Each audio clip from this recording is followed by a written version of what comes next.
Students welcome. आज की video में हम बात करेंगे बोलचाल शिक्षण या मौखिक शिक्षण के उद्देश्य हैं कौन कौन से हैं। इनके जो उद्देश्य हैं, जो बोलचाल शिक्षण है, जो मौखिक कौशल है, उनको हम 3 भागों में बांट सकते हैं। पहले प्राथमिक स्तर पर, दूसरे माध्यमिक स्तर पर और तीसरे उच्च स्तर पर। मैं साथ साथ इनको थोड़ा एक्सप्लेन भी करूँगी और आपने इन पॉइंट्स के साथ साथ जो एक्सप्लेनेशन है अपने एग्जाम में वो भी लिखनी है। पहला जो हम बात कर रहे हैं प्राथमिक स्तर पर कौन कौन से उद्देश्य हैं मौखिक कौशल के। पहला है सरलता और स्पष्टता।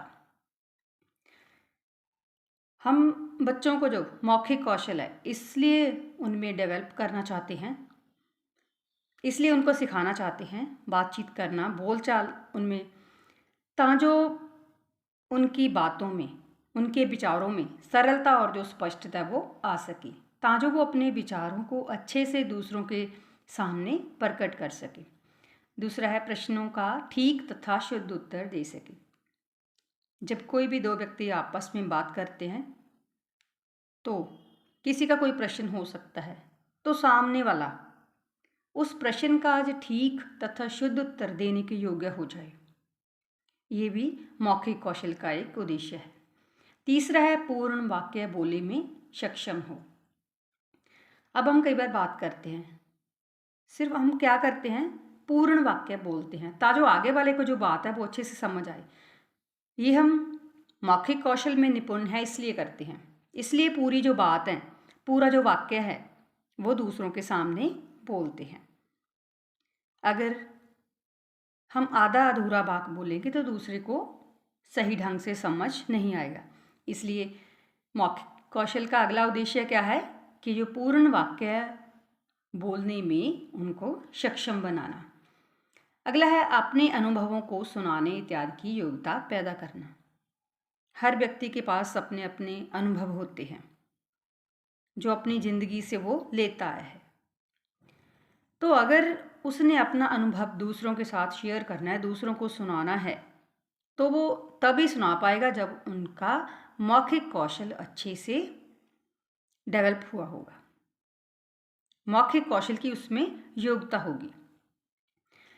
आगे है प्रार्थना गीत कविताएं सुना सके या गा सके, क्योंकि हम बात कर रहे हैं प्राथमिक स्तर की। तो प्राथमिक स्तर पे बच्चे कविताएं सुनाते हैं, प्रार्थना करते हैं, उसमें कोई गीत वगैरह गाने के योग्य हो सके। इसलिए जो बोलचाल का शिक्षण है उनको करवाया जाता है। आगे ध्वनियों तथा अर्थों को समझ सके, समझने के योग्य बनाना। मौखिक कौशल का अगला उद्देश्य कि जो बच्चे हैं ध्वनियाँ और जो अर्थ हैं उनको समझ सकें कि किसी शब्द को या किसी अक्षर को कैसे बोलना है और उस शब्द के अर्थ क्या बन रहे हैं। आगे है टेलीफोन पर बातचीत कर सके। अगला उद्देश्य क्या है कि बच्चे अगर मौखिक कौशल में योग्यता प्राप्त कर लेंगे तो वो टेलीफोन पर बात अच्छे ढंग से करने के योग्य हो जाएंगे। आगे है अपनी झिझक दूर कर आत्मविश्वास पैदा करना। कई बच्चे ऐसे होते हैं जो क्लास में बहुत कम बोलते हैं। इसका ये रीज़न होता है, ये कारण होता है कि उनका मौखिक कौशल अच्छे से उनको करवाया नहीं गया, उनको मौखिक कौशल के योग्य बनाया नहीं गया अच्छे से, इसलिए उनमें जो आत्मविश्वास की कमी हो जाती है। इसलिए मौखिक कौशल का अगला जो उद्देश्य है कि बच्चे की जो झिझक है उसको दूर करके आत्मविश्वास उसमें पैदा करना। आगे हम बात करेंगे माध्यमिक स्तर पर कौन से उद्देश्य हैं। पहला अपने भावों और विचारों को सरल स्पष्ट रूप से अभिव्यक्त कर सके। मीन्स जो बच्चों के भाव हैं, विचार हैं, उनको सरल और स्पष्ट रूप से दूसरों के सामने प्रकट कर सकें। आने वाले समय के लिए जीवन की तैयारी भी होगी। जो बच्चे हैं अपने भविष्य के लिए भी तैयार हो जाएंगे, क्योंकि आगे हम किसी भी व्यवसाय में जाते हैं तो उसके लिए मौखिक कौशल अच्छे से आना हमें ज़रूरी है। आगे विद्यार्थी जितना आवश्यक हो उत्तर संगत, शुद्ध और पूर्ण बना सके। कई बार अध्यापक या कोई और सामने वाला व्यक्ति कोई प्रश्न पूछता है तो उसका उत्तर जितना ज़रूरी हो, जितना आवश्यक हो, उसको जो विद्यार्थी है तर्कसंगत, शुद्ध और पूर्ण बना सके, ताकि सामने वाले को समझ आ जाए कि जो मैंने प्रश्न पूछा था उसका मुझे सही उत्तर मिल गया है। आगे अपने विचारों का तर्कपूर्ण प्रतिपादन कर सके। कई बार कोई बात ऐसी होती है जिस पर हम एक दूसरे के साथ सहमत नहीं होते, तो हम अपनी बात को जब दूसरों के सामने रखेंगे तो हम तर्कपूर्ण बात करते हैं, तर्कपूर्ण विचार सामने रखते हैं। इसलिए जो मौखिक कौशल है, बोलचाल शिक्षण है, उसका अगला उद्देश्य क्या है कि बच्चे को अपने विचारों को तर्कपूर्ण प्रतिपादन करने के योग्य बनाना। आगे विद्यार्थी प्रभावपूर्ण शैली में दूसरे के साथ वार्तालाप कर सके। अब मनुष्य समाज में रहता है तो इसमें क्या है कि वो एक दूसरे के साथ बात करते हैं, वो एक दूसरे के ऊपर निर्भर हैं, अपने जो दुख सुख हैं वो दूसरों के साथ साझे करते हैं। इसलिए उनको प्रभावपूर्ण शैली में दूसरों के साथ वार्तालाप करने के योग्य बनाना भी मौखिक कौशल का एक उद्देश्य है। कविता, पाठ, मौखिक क्रियाओं इत्यादि में निपुण करना। हम बच्चे कविता पढ़ते हैं, कविता का कोई आगे जो उसकी व्याख्या करनी होती है, पाठ करना है, और कोई मौखिक क्रियाएं होती हैं कक्षा में, तो इनमें उनको क्या बनाना है, निपुण बनाना है, योग्यता पैदा करनी है कि वो अच्छे ढंग से इनको कर सके।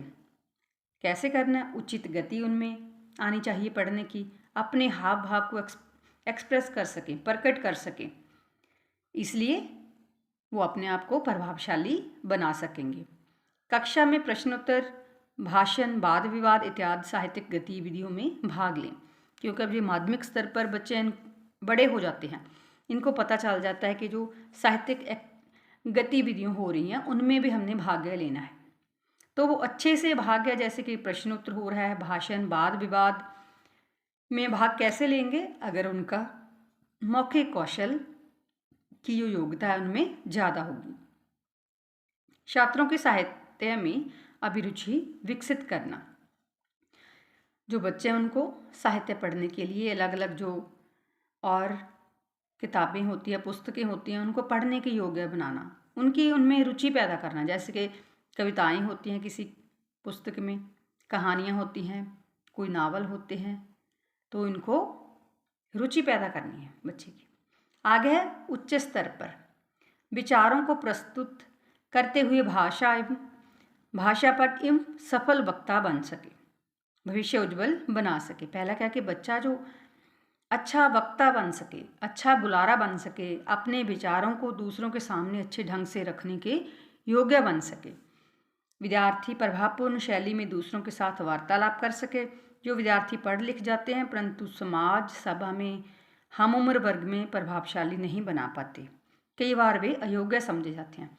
मतलब कि बच्चों को समाज सभा और उनकी जो उम्र के बच्चे होते हैं उनके साथ प्रभावशाली बातचीत करने के लिए तैयार करना, उच्च शब्दों के प्रयोग से अपने भावों और विचारों को प्रकट करने में सक्षम हो सके। और जो बच्चा है उच्च स्तर पर मौखिक कौशल का क्या उद्देश्य है कि बच्चों को कैसे बनाना है, किसके योग्य बनाना है कि वो उचित शब्दों का प्रयोग करे और उनके साथ अपने भावों और विचारों को अच्छे ढंग से दूसरों के सामने प्रकट करने के योग्य हो सके। आगे जीवन में व्यवहार कुशलता प्राप्त करके आत्मविश्वास में वृद्धि करने के योग्य हो। मीन्स कि जो बच्चा है उसमें आत्मविश्वास में वृद्धि करनी है, उसका आत्मविश्वास को बढ़ाना है, और जो व्यवहारिक कुशलता उसको उसने प्राप्त करना है। वो कैसे प्राप्त कर सकेगा? मौखिक कौशल के द्वारा। सामाजिक दक्षता से सफलता की ऊंचाइयों को छू सके। और विद्यार्थी को, बच्चे को, शिक्षक को ऐसा बनाना कि वो बच्चा सामाजिक दक्षता से जो उसने सफलता प्राप्त करनी है उसकी ऊंचाइयों को वो छू सके। मीन्स जहाँ तक उसने पहुँचना है, पढ़ाई करके जाना है, जो उसका उद्देश्य है वो उसको प्राप्त कर सके। शुद्ध उच्चारण, मौलिक चिंतन, अभिव्यक्ति के साधन से भाषा प्रसार में, भाषा के विकास में योगदान देने के योग्य हो सके। और अगला उद्देश्य क्या है कि बच्चे को हमने ऐसे योग्य बनाना है कि वो भाषा का शुद्ध उच्चारण कर सके और भाषा के विकास में जो अपना योगदान है वो अच्छे से देने के लिए तैयार हो सके। विद्यार्थियों में लोकोक्तियों, मुहावरेदार तथा शब्द भंडार भाषा के प्रयोग की योग्यता विकसित करना। और जो हम लोकोक्तियाँ, मुहावरेदार और इतना ज़्यादा शब्द भंडार होता है और उस भाषा को प्रयोग में भी करना है। जैसे कि लोकोक्तियाँ हो गई, मुहावरेदार जो वाक्य हैं उनको कैसे बोलना है कि अपनी बात को हम अच्छे ढंग से, प्रभावशाली ढंग से दूसरों के सामने रख सकें और शिक्षक को पता चल सके, विद्यार्थी को पता चल सके कि हमने लोकोक्तियाँ और मुहावरेदार कहाँ पे यूज़ करनी है, कहाँ पे इसको प्रयोग में लाना है। विद्यार्थियों को सामाजिक उत्तरदायित्व को समझते हुए सामाजिक प्रवृत्तियों व समस्याओं के प्रति स्वतंत्र रूप में अपने विचार प्रस्तुत करने के योग्य बनाना। हम जिस समाज में रहते हैं इसमें बहुत सी बुराइयां हैं, समस्याएं हैं और हमने विद्यार्थियों को इसके योग्य बनाना है कि वो अपने जो विचार हैं वो स्वतंत्र रूप से, पूरी आज़ादी से सबके सामने रख सके। कोई सी समस्या के बारे में क्या सोचते हैं, जैसे आतंकवाद, सांप्रदायिकता, भ्रूण हत्या, ऐसी बहुत सारी समस्याएं हैं। आगे है विद्यार्थी अपने विचारों का तर्कपूर्ण प्रतिपादन करने के योग्य बन सके, कि अपने जो विचारों को दूसरे के सामने अच्छे ढंग से तर्कपूर्ण, लॉजिकली दूसरों के सामने रख सके, समर्थन करने में और विरोध दोनों ही स्थितियों को संभालने में सक्षम हो। और कई बार स्थितियां ऐसी हो जाती हैं कि हमने किसी का समर्थन करना होता है या किसी का विरोध करना होता है, तो उसके लिए हमारे पास जो मौखिक कौशल है उसकी योग्यता होनी बहुत ज़रूरी है। आगे है समानानुसार, भावानुसार आत्म प्रकाशन कर संतुलित व्यक्तित्व का विकास करने योग्य बन सके। जो विद्यार्थी है उसका संतुलित व्यक्तित्व का विकास, उसकी जो पर्सनैलिटी है उसकी बैलेंस्ड डेवलपमेंट करने का भी इसका एक उद्देश्य है। क्योंकि अगर बच्चा अपने आप को अच्छे ढंग से, मौखिक रूप से दूसरों के सामने अपने विचारों को रख सकता है, किसी बात का विरोध करना है उसके लिए उसके पास शब्द हैं, बातें हैं, लॉजिक है उसके पास, या विरोध करना है उनको समझाने के लिए वो अपने से पूरे अच्छे ढंग से वो भाषा के साथ वो हैंडल कर सके प्रॉब्लम को, इसे हम कहते हैं कि उसकी पर्सनैलिटी का संतुलित विकास हुआ है। तो इसका अगला उद्देश्य क्या है कि बच्चे की, विद्यार्थी की जो पर्सनैलिटी है, जो उसका व्यक्तित्व है, उसका संतुलित विकास करना है। डियर स्टूडेंट्स, इस वीडियो में इतना ही। Thanks for watching.